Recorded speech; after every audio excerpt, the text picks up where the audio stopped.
Great.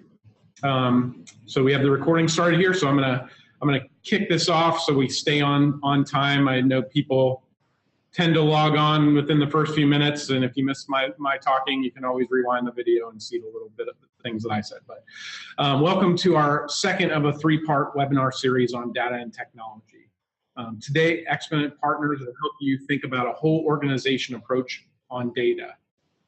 After the webinar, we'll send out an email with a link to the recording to rewatch or share with your colleagues, and also include some materials from Exponent Partners. You can expect a second follow-up email in a couple weeks from me with additional information from Exponent Partners. And once you've had time to think about this session and the context of your organization, that'll help you a lot. So a couple of housekeeping items. Your lines are all muted. So if you have any questions for presenters during the session, please add those questions to the chat box, not the Q&A. We'll monitor the chat and do our best to answer all the questions you pose in this webinar period that we have set. If we can't answer your question during the set period here, we'll follow up with you afterwards. And lastly, you're going to receive a link from me in my email with an online evaluation of the session after the webinar. So complete that so we can make sure that these sessions that we're doing are continuing to meet your needs. Also in that evaluation, you're going to notice that we're trying to put together a small learning group of organizations that are interested in looking and digging deeper into this topic. It'll be more of a video conference face-to-face type small learning group. So if you're interested in taking part in that further dialogue and learning, please let us know in the survey. So with that, I'm going to unmute Colleen and Rem, who are going to take it from here. So give me a second here to unmute them, and you'll see me go away. Okay, you guys are ready to go. Thank you. All right. Thanks, Mark. Thank you very much for the introduction, and especially for the opportunity to talk with all of you today.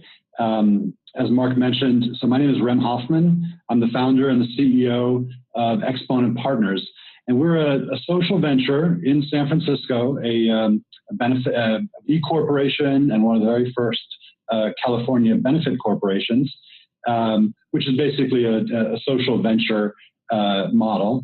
And we exclusively serve the nonprofit sector with technology solutions, and we particularly focus on human services, K-12 education, and philanthropy. We've been in this business and been doing this for the last 15 years, and obviously I've seen a lot of changes in that time. Hopefully we'll share a little bit of that with you today. I'm joined by Colleen McCarthy, who's our VP of Business Development.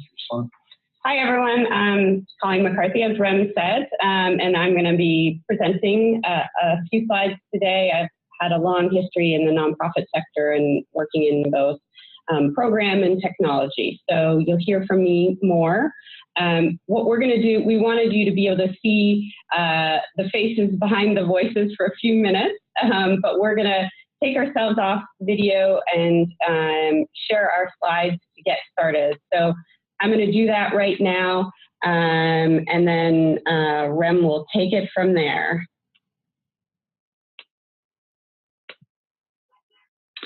All right, so what we want to do today is really talk about using technology for social change. That's actually, it's the mission of our organization. It's also the concept behind this talk.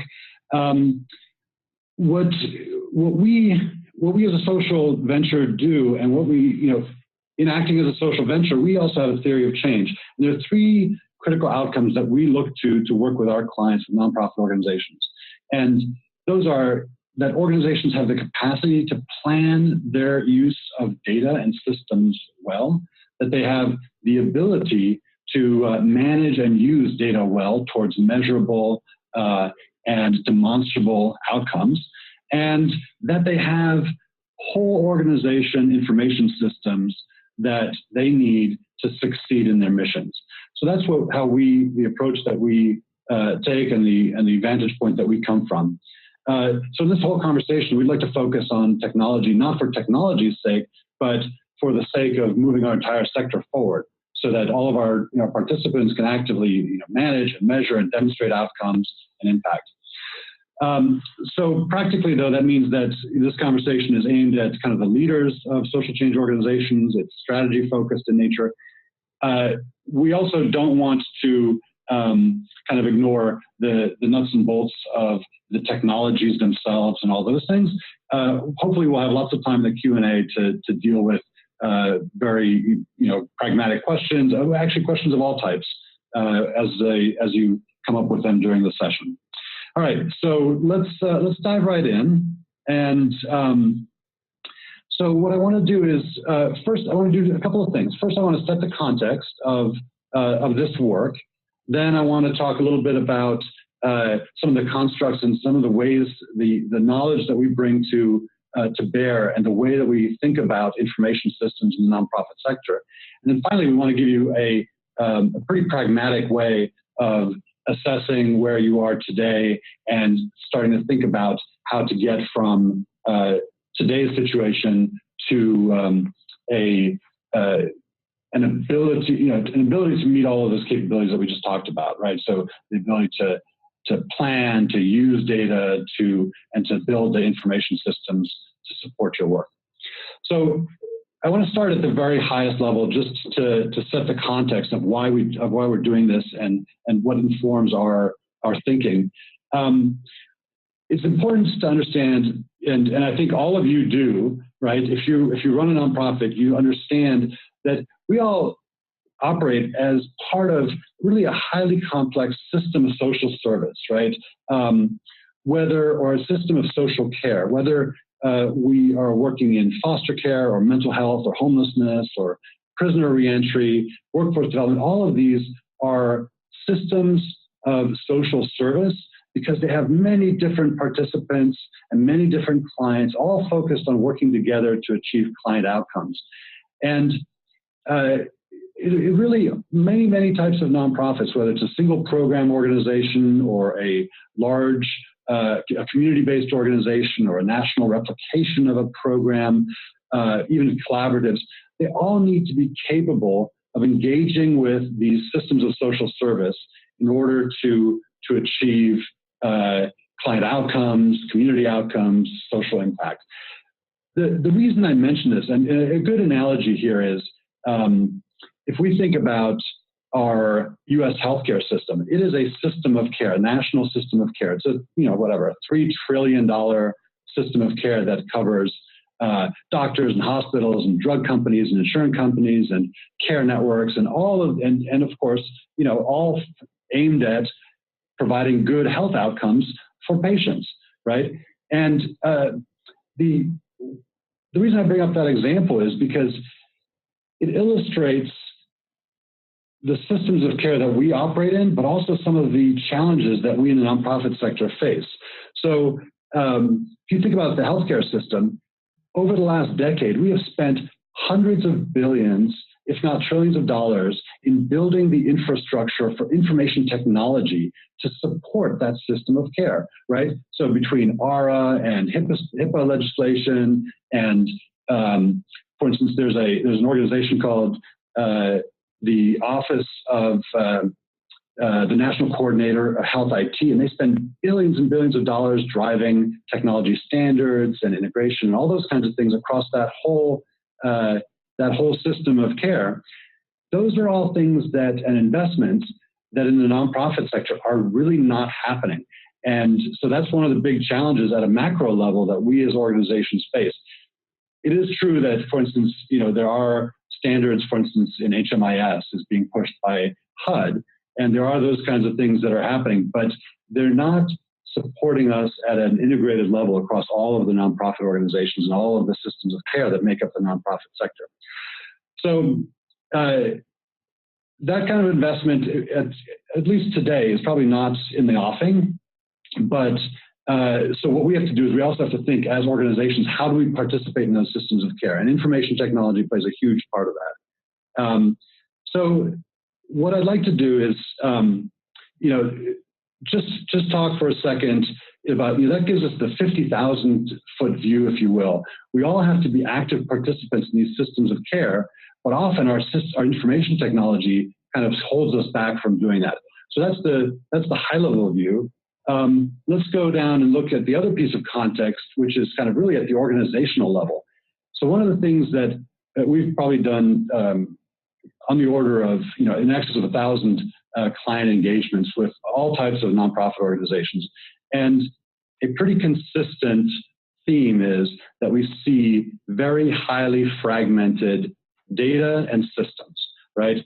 And we've seen, just many, many variations of that common story where, especially in our human services work, you may have an organization that has 40 or 50 different programs and 40 or 50 different information systems, each of which a data silo that supports a particular program, but also causes a challenge for that organization that runs it. Half of those systems might be mandated by an external funder. Half of them might be not even, kind of what we think of as a database system, but might be manual system, paper-based or Excel or things like that. So one organization might have, many, many different silos of information. It's not just on the program side, right? This happens in communications with email marketing tools and CRM systems and, multiple sources of truth for each for their own particular function. So what does this then mean for the organization? The thing that we've encountered all across the board is organizations have extreme difficulties in managing that many disconnected information systems, right? So there's just a capacity problem just because of the number of different information systems. And that is a problem. It's not kind of the worst of them, right? It gets much more difficult when you start thinking about reporting across multiple systems. There's kind of a term of art, data munging, right? Which is, taking data out of all these disparate systems, usually dumping it into Excel or some spreadsheet in order to be able to report for a particular funder, a particular fundraising campaign, for a particular outcomes report or progress report, grant report. Those things are incredibly time consuming and inefficient. And that's one of the drawbacks of having these incredibly fragmented systems. So reporting is a big issue. The other thing that's perhaps more pernicious is that an organization that has this kind of fragmented systems infrastructure often has a hard time seeing and managing and looking at the data that supports its own theory of change, because a lot of these systems might be externally mandated and be designed to report for one particular funder or whatever. What happens is that it's very difficult to see a holistic view of how an organization is interacting with one constituent, whether it's a donor or a client or a volunteer. And that makes the organization challenged in terms of just operations and compliance and all of those, and really thinking about outcomes management. So in order for organizations to be really active participants in this larger idea of systems of social service, we all need to be high capacity users of information, right? But certainly there are obstacles and barriers to that, and I think what we want to do is talk about how to address that. So I wanted to introduce you to three concepts. So if we go to the next slide, three concepts that we use in our work that we think are fundamental to addressing those high-level challenges and issues. The first one is you have to set a goal for yourself as to think about whole organization information systems. That means that you should think about information technology as a single performance management system that encompasses all of the major functions that a nonprofit has to deliver, has to work on. So we have one way of kind of a tripartite way of looking at that.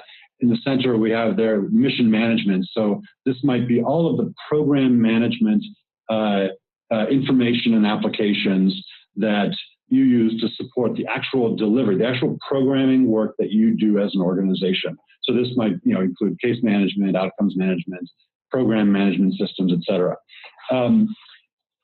This performance management system also needs to integrate all of the things that are being done around fundraising, marketing, and communication. So that's this wedge up at the top right.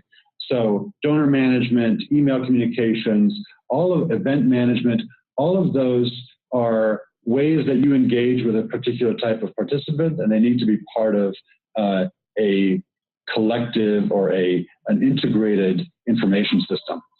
And then the third thing that often kind of gets perhaps doubly siloed off are back office kind of functionality, and especially financial management. So CFOs typically are leery of integrating financial data, which is very structured around GAAP and has a very strong process kind of intensity, and integrating that with client and constituent-facing systems. But the truth is that in the nonprofit sector, we're driving towards, and funders often are driving towards ideas about cost for outcomes, right? And so I think that's going to drive us to have much more integration between financial management systems and knowledge management and HRISs, human resource information systems, and the rest of this performance management framework. So that's one key concept, right? The idea that we have to build integrated, not fragmented information systems. And the only way to achieve that is if you plan it that way from the beginning, right? It's very easy to be reactive and say, oh, you know what, we need a better email marketing tool, or we need a better CRM or whatever, and implement a system, and then have integration be an afterthought.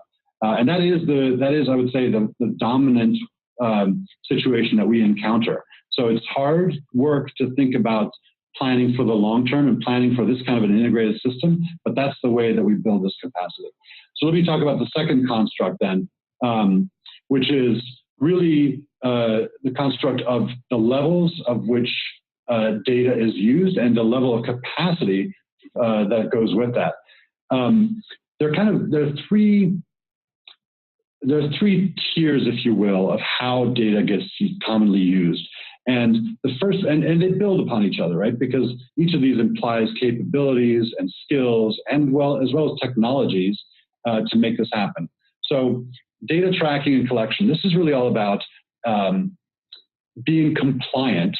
It's compliance management. It's being able to turn data that is coming from client demographic information or basically any type of information, and turning that into an electronic asset that can be repurposed in a number of different ways.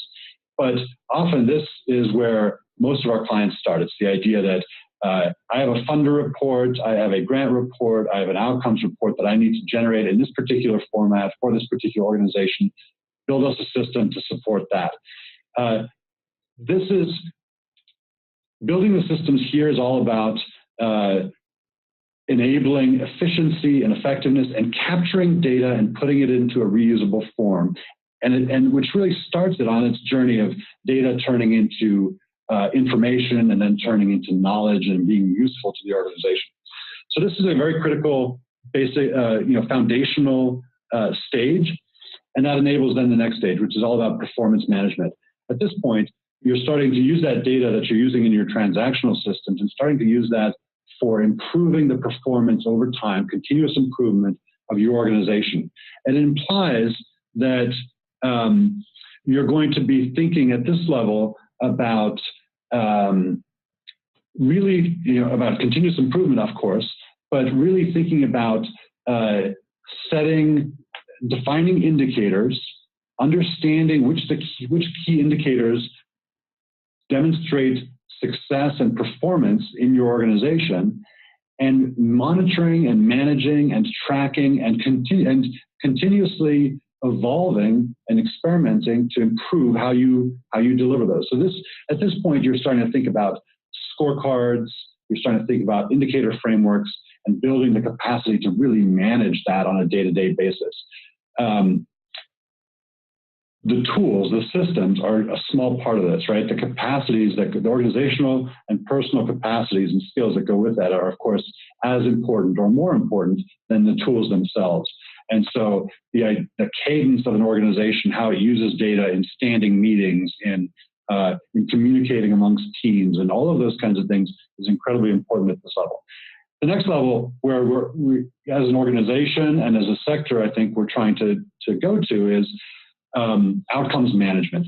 How do we use information and information technology to support the best possible outcomes for our clients? And this then requires another level of kind of knowledge and capability, which has to do with an outcomes framework, a theory of change, program logic models that really talk about making the connection between performance management and data and indicators and the outcomes that we see amongst our clients. So this construct, and you'll see this again in a different form when we talk about the actual assessment that we're going to share with you later. So let me just then go to the third key construct, and this is basically the idea of a success roadmap. We think that it's very tempting to think that installing a piece of technology will solve all of our challenges. We've certainly encountered that perception more times than one, and but it's simply not true, right? I talked earlier about these three different outcomes that we look for: capacity to plan, the ability to use the data, and then the underlying systems, integrated whole agency information systems that support that. Here's kind of a multi-year, success roadmap that just focuses on the functional tools and when they come online. But in the assessment that we're going to talk about in a minute, and that Colleen's going to walk you through, you'll start to see different facets, thinking about staffing, thinking about capacity, other indicators that show us what the stages on that success roadmap are like. So those three concepts are ones that we use in our work, and we use them to basically kind of explain and put a set of approaches into context. What that leads us then to is, how do we make this real, right? How do we actually start an engagement? How do you think about where to start along this journey from wherever your point is today towards, kind of up and to the right, to build the systems, the capacities that are necessary to use information technology for outcomes. And so let me shift gears a little bit there, because now we're going to start talking about the pragmatic, how do you assess yourself and your organization, and how do you start then making plans to move forward. So let's go to the next slide. There are a whole number of resources and tools out there that support this idea much more globally of what's required to develop a high-performing nonprofit organization. I happen to be a member, an ambassador for this organization called Leap of Reason. There's a community surrounding it, and there's some knowledge artifacts, and we're producing more of that as we go along. So it started with a book by Mario Marino, which had a whole bunch of case studies about organizations that and kind of embodied this high performance definition that you see in the center of this circle here. Very quickly, we put out this idea of the performance imperative, and it's the idea of how do you assess yourself, how do you think about the key success factors for a high-performing organization. This looks at the organization as a whole, right? So it starts with leadership, and it talks about a board, and do you have, do you have evidence of social impact and outcomes? Do you have a learning culture? Do you have the financials to be a high-performing organization?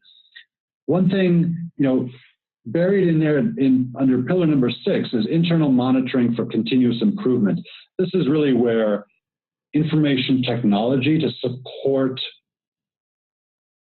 an outcomes orientation and a high-performance orientation comes into play. So first of all, I would say I think this resource is useful to any organization and any leadership group or organization that wants to embark on a journey towards high performance and towards outcomes management.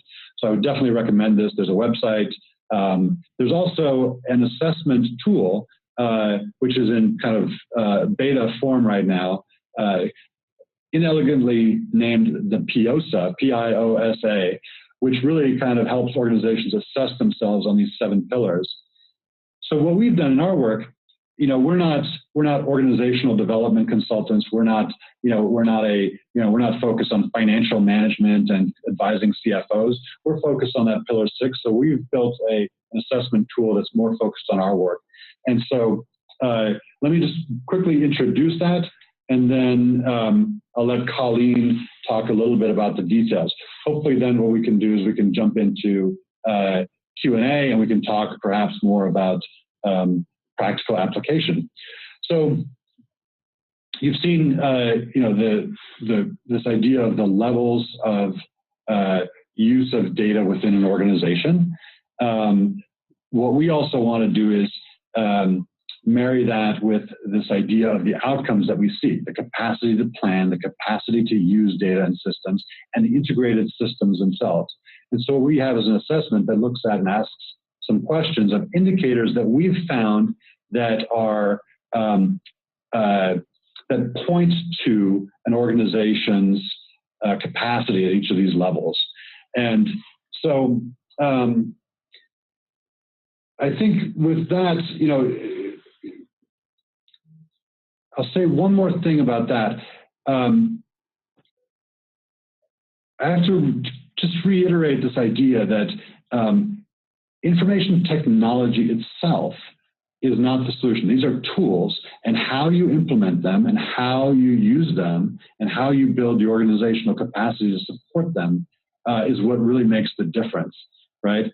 And so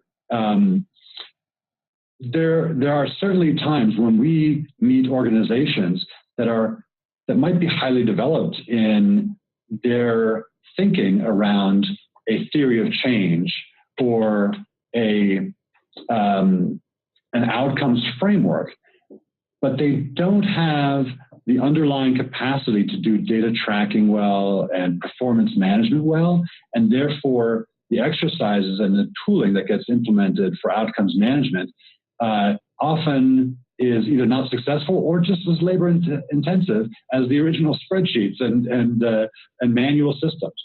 So I think it's this assessment helps guide and provide some ideas, but it also has to be put in context of a kind of a success roadmap and how you build up over time, build up capacities over time. All right, so I think that should cover sort of the strategy, the high-level constructs that we use in our work, and how that then evolves into an assessment system. And so now let's turn it over to Colleen to talk a little bit more about that. Hi, everybody. So I'm going to get into just some of the details, but not take too much time on this because we want to give you guys time to ask questions and to discuss with us what we've presented. So I've worked with our team to put together a paper, including our assessment, to help you get started thinking about the whole organization performance management yourselves. So help you look at that and understand where you are as an organization. I'm going to to talk about a couple of the tangible takeaways that you can have from what we've presented and from our assessment. As you can see here, we have a 4-step process that we recommend in our paper that just helps you assess and then take steps to move towards this whole organization system. So first you can see assessment, and Rem's been talking about this, to assess your capacity for planning and building and using data and systems today. I'll talk about that in a little more detail on the next slide. Second step is to plan the systems based on what you're ready for today, but also to keep your end goals in mind for that system. So some of the things that Rem has talked about, including integrated systems, entering data once and using it everywhere, automation, all of these types of best practices around data and systems. Third is to actually build the systems to acquire, implement, and integrate the whole organization systems. We could do a whole other webinar on best practices around that, but that's obviously a place that you need to get to. And finally, to use those systems throughout your organization to get results for your mission and for your clients. So the paper you'll get afterwards just gives you some suggestions on, after you've done this first step of assessment, what are some of the first things that you can do to move your organization in that direction. So as I mentioned, here's just a high-level view of our assessments. And in the assessments, we have questions for you on people and processes and tools and systems. And we ask if you have certain roles and artifacts in your organization that are mentioned here in this graphic. You might have slightly different names for these tools and positions, but this data all should help us, or help the assessment, identify where you're at in this journey. So I'm not going to go through the assessment in detail. You'll have time to do that afterwards, but I just wanted to set a little context for what the assessment looks like and why it might make sense to spend some time on it. And I also wanted to just bring up 2 points about the assessment, just so you know about them while you're using it. First, the assessment will recommend you develop a lot of capacity in your organization. Of course, you can quote unquote buy or rent some of the skills to develop this capacity with consultants. And historically, the social sector has been underserved in this arena. So it's great to see organizations like Greg at CCAT who are helping to develop this capacity in-house. But over time, you do need to have someone in your organization responsible for this whole organization architecture to really make the whole organization strategy sustainable. Second, Rem mentioned this a little bit, but the assessment, as you do it, you may find you do really well on the outcomes management level because you maybe have had a funder who's helped fund some outcomes management framework work. But you may be struggling a bit more in data tracking and performance management. So again, from a sustainability perspective, building that foundation in data tracking and performance management and the capacities and the systems there is crucial. So you'll need to go back and probably do some of that work if that's what your assessment shows. So now that you've gotten sort of a high-level glimpse of the assessment, what's next? So just really simply, you'll receive the assessment, as Mark mentioned, in a few days. You can score your organization, and the paper will help you set goals and identify system priorities. And there's a wide range of things you might decide to do first. You might look at some of the fundamentals, data and process fundamentals in your organization, get those set up. You might do some theory of change work if you haven't done that already. Or you might work with somebody like us to build out a success roadmap for your systems. There will be a lot of ideas and next steps there that you can take to try to build this out. And clearly it's a journey. So the assessment is meant to help you map out that journey and get started, but there's a lot of work and it's not something that can be done overnight. That's for sure. We work with some clients, for the whole 10 years that we've been here on getting their systems to this whole organization point, and then developing them as their organizations change. So that's all I wanted to say, because I wanted to leave plenty of time for you guys to ask questions. Any level, any type of question is fine. We're happy to answer those based on our experience and the work we've done in the past. So I'm going to pass this back to Mark and to Greg to take any questions that there are, and we'll go ahead and answer those. So I know Greg has a couple questions for you, Colleen, that, to kind of set the table and give people a chance to get into the chat. And sure. If folks are using this, you'll see up in the top, there's a bar that has a chat. So that's where you can ask us some questions and they'll show up in the chat. You'll also see Q&A, but please, if you can, use the chat so we can focus them in one place. But Greg has a couple things he'd like to try and help set the table that might help. Sure. So the first question that I have is, if as the assessment component comes out that you referred to, who should organizations have at the table to help facilitate that assessment process and how should they go about doing that? And we talked about the assessment and the process of that, but who are the key players who should be involved? Yeah, so I think I would refer to the information that comes out of, for instance, the Leap of Reason community, that 7-pillar model. It actually indicates that this is not a technology initiative, right? When you start thinking about use of information in your organization, this is a wide, it's something that impacts all parts of the organization, and it has to start with the leadership, right? So I think that, actually executing the assessment might be initially done, by kind of managers and program directors within an organization.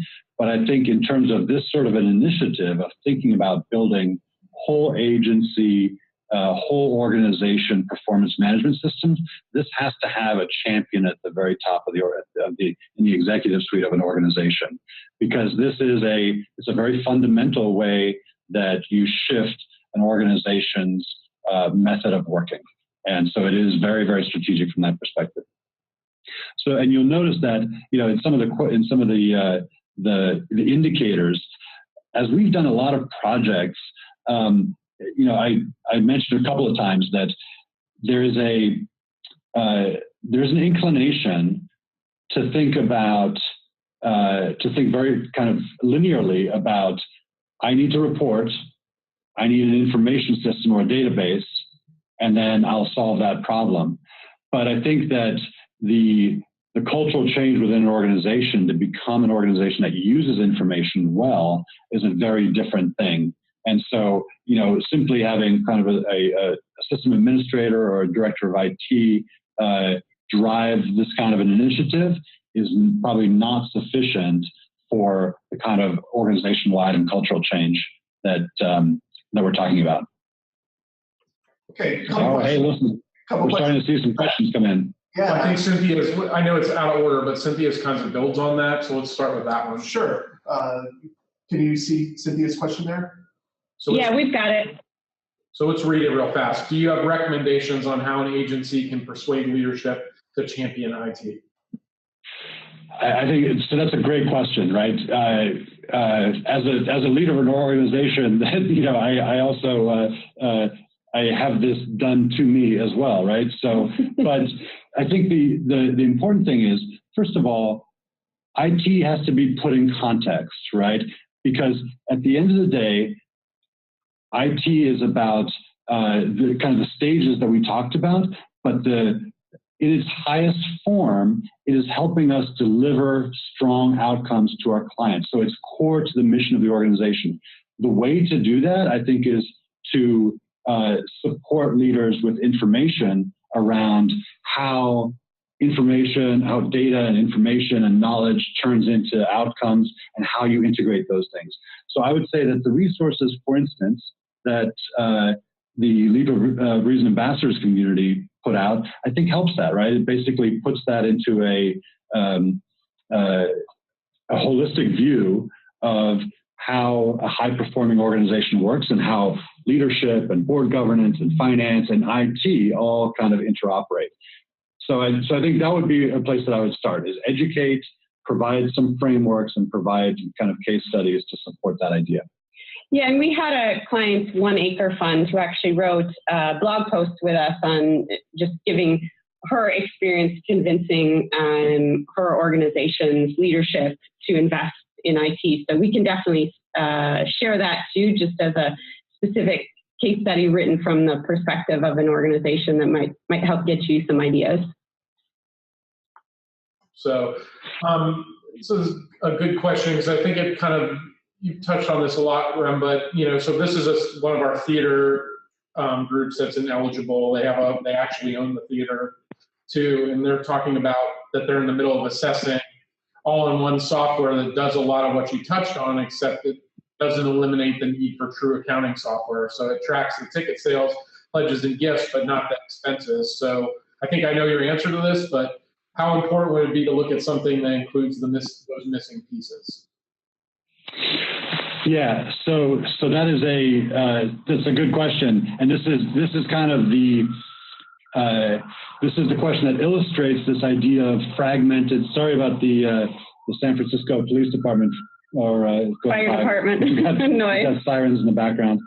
So this question also illustrates how easy it is to think about and to choose individual technologies on their own, right? And so financial management systems are their own systems, and trying to find that integrated with a more programmatic system is usually difficult.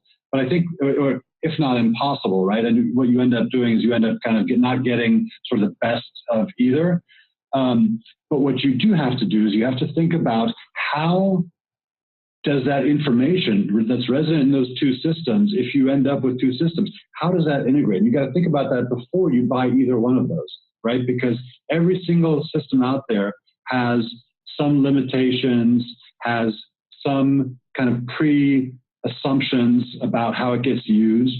And so really understanding and having a vision for a whole agency system and how you're going to affect that, and then kind of buying, building capacity to head in that direction is incredibly important. These days, what that means very pragmatically is your underlying platform has to be very open in terms of its ability to exchange data. It has to have all these strong capabilities around exchanging data with a number of other systems. And the good news there is that there's just an explosion of, what are called APIs, application programming interfaces, and integration tools that help do that exact thing. But you have to make sure that you choose the right ones. And so, for instance, in our space, we also have some legacy accounting packages that just don't really talk well to anything. And so you have to make sure that you avoid those.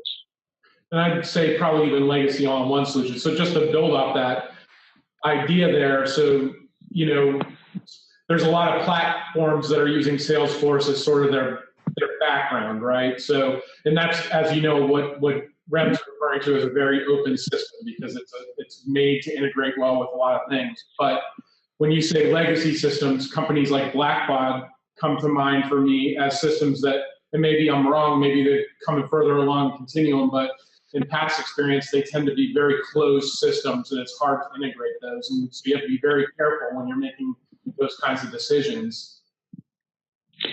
Yeah, I think I'm not a certain vendor or anything. That's not my intention. Yeah, so right. I want to not go down a particular sort of pro one tool or another. I think at the end of the day, though, these are all software tools, and they are all they're all subject to other pressures, right? So, Blackbaud in a lot of ways for 30 years was kind of the dominant monopolist in our space.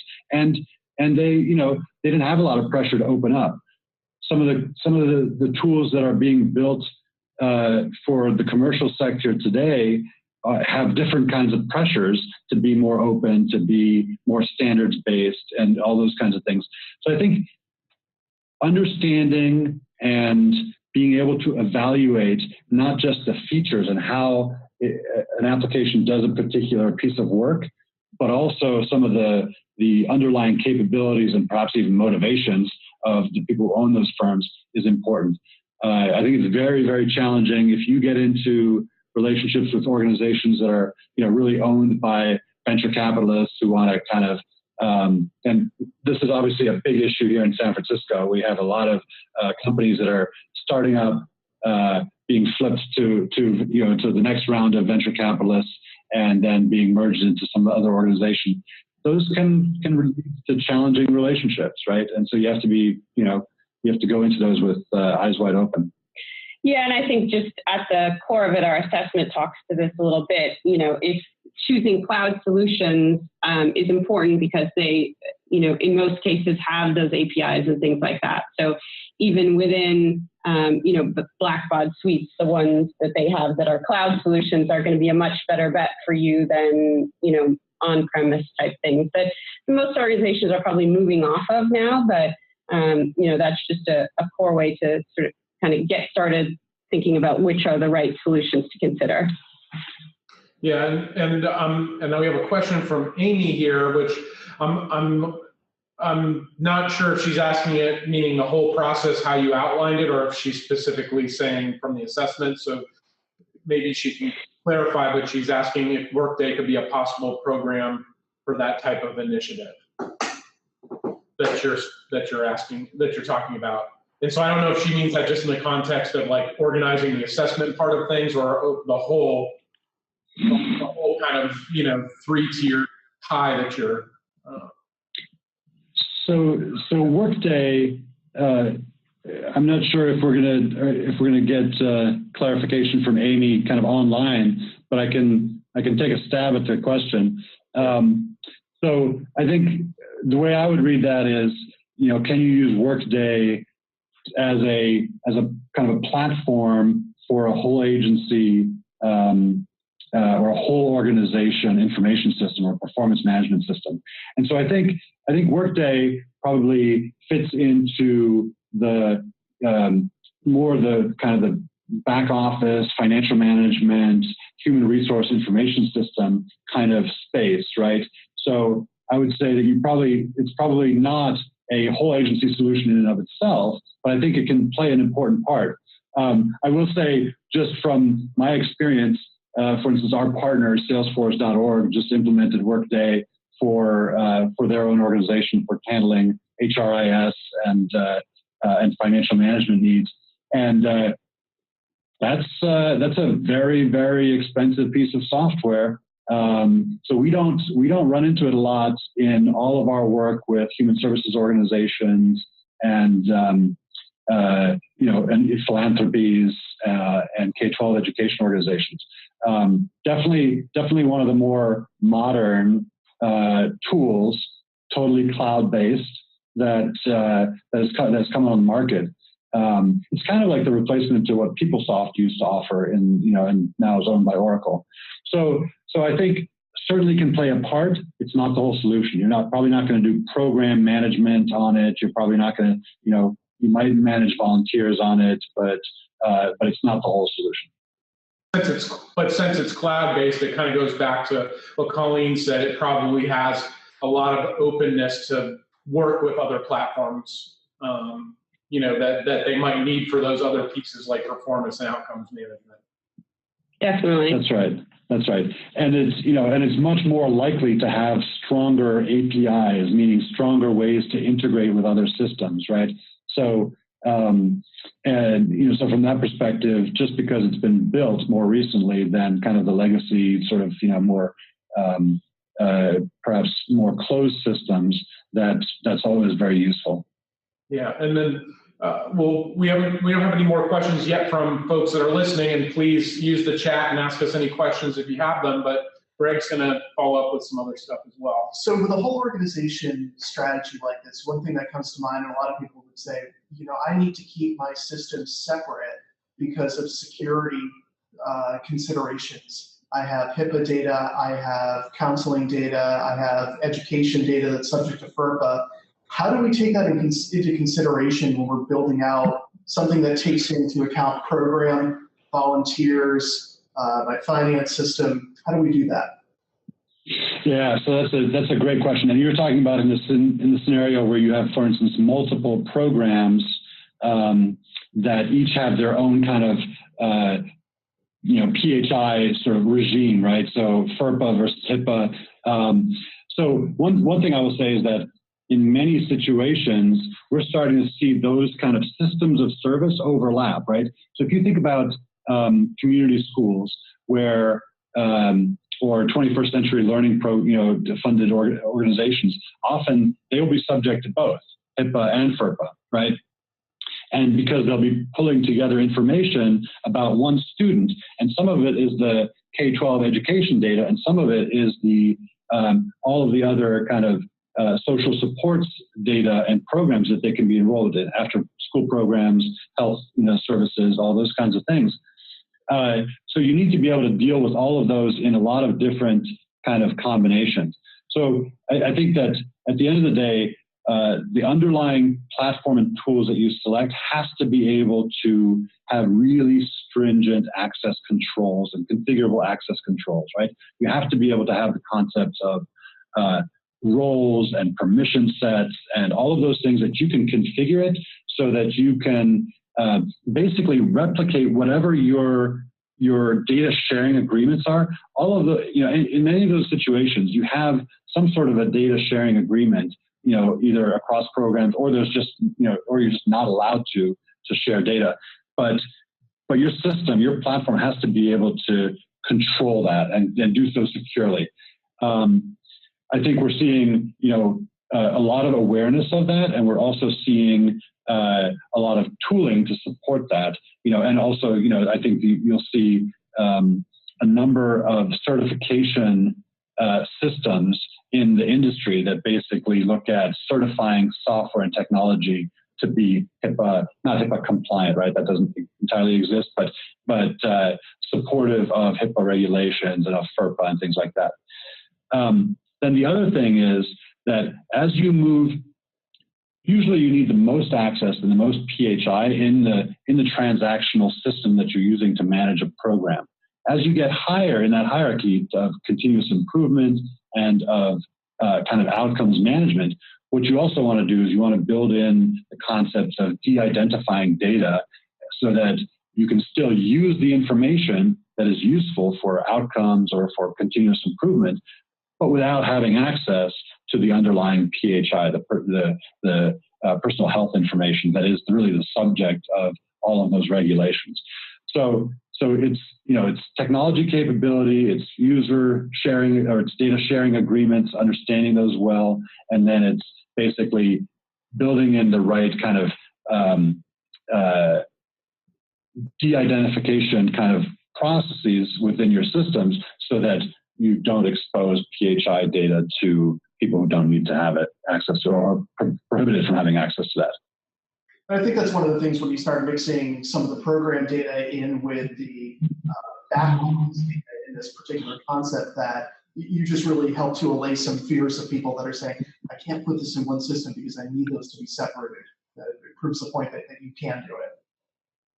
Yeah, and I think that even the thing to think about is separately, if you don't have those systems integrated, often what people have to do is take data out into spreadsheets in order to, like, as Rem was saying, data munge things together. And that's where it's even more dangerous. It's really, an Excel spreadsheet is not HIPAA compliant, so to speak. So, if it's just sitting out. So, it's safer almost to have an integrated solution, a whole organization solution, as long as it has those really robust capabilities for profiles and permissions and things like that. Yep. Let's talk a little bit about reporting as well. What are some of the advantages of this as we start to think about rolling up data to funders, rolling up data to larger community impact type data sets? What are some of the ways that this can benefit as we start to look at pulling together data in different ways? Yeah.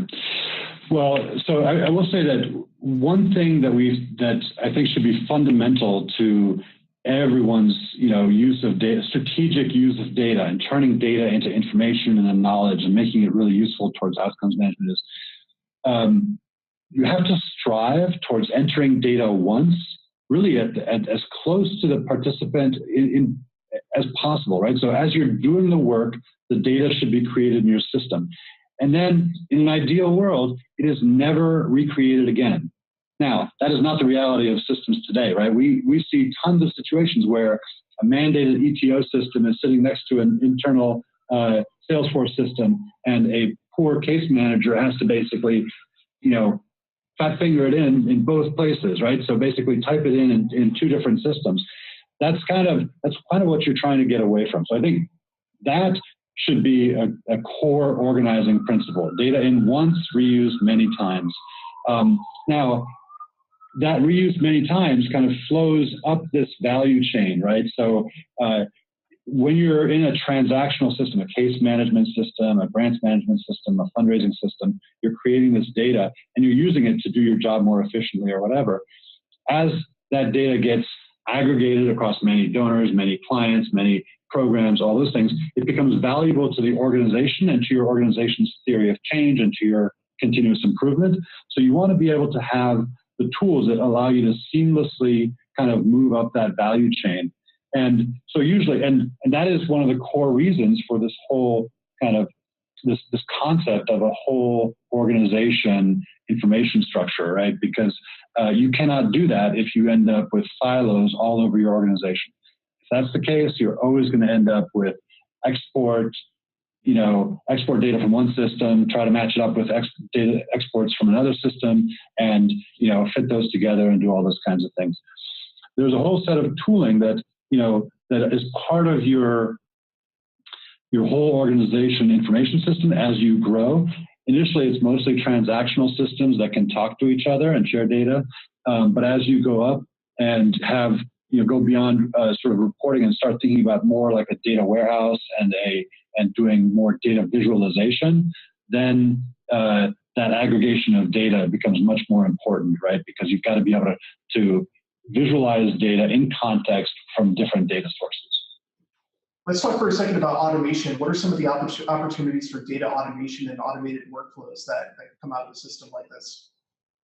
Yeah, so I think in the same way that we said that this whole concept of security comes down to some of the underlying features, the same thing is true for workflow automation or just automation in general. So one of the real values of software just generally is that it should be able to bake in the common rules and business processes that you as an organization do repetitively, right? And it should be also able to kind of help and aid the folks who are using a particular business process to do it more efficiently, effectively, accurately, with complete data, all those kinds of things.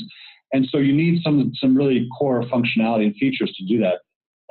We see a tremendous amount of improvement in especially cloud-based systems around the ability to build, at the most prosaic and easiest level, build formulas in for data checking and data validation and things like that. But much more importantly, thinking about conditional workflows, right? Being able to build business process checkpoints or even create data from the input data based on particular parameters or actions. All of those things like process builders, visual process builders, formulas, workflow rules, all of those things are incredibly valuable in kind of fulfilling that promise of software to help make things more automated, more robust, more reliable, and give you better data and better information down, upstream. Excellent. Yeah. Well, we're getting to the end of our time together here, and I want to respect everyone's time that signed up for the webinar today. So I want to thank Exponent Partners, Colleen and Rem, for your time today. Very, very educational, I found. Again, I said this at the beginning, but expect some materials from us in the next few days, and a link to this recording you can share with your colleagues, and that assessment tool that they outlined today will be in that, and hopefully that link to that blog post we mentioned. And then a couple weeks from now, once you all have some time with the assessment, you'll probably get another follow-up from me with Exponent Partners just to kind of see where you are, see if you have any additional questions, and connect you together with them if you'd like that. So thanks again for your time and for attending today. We hope you got as much out of it as we did.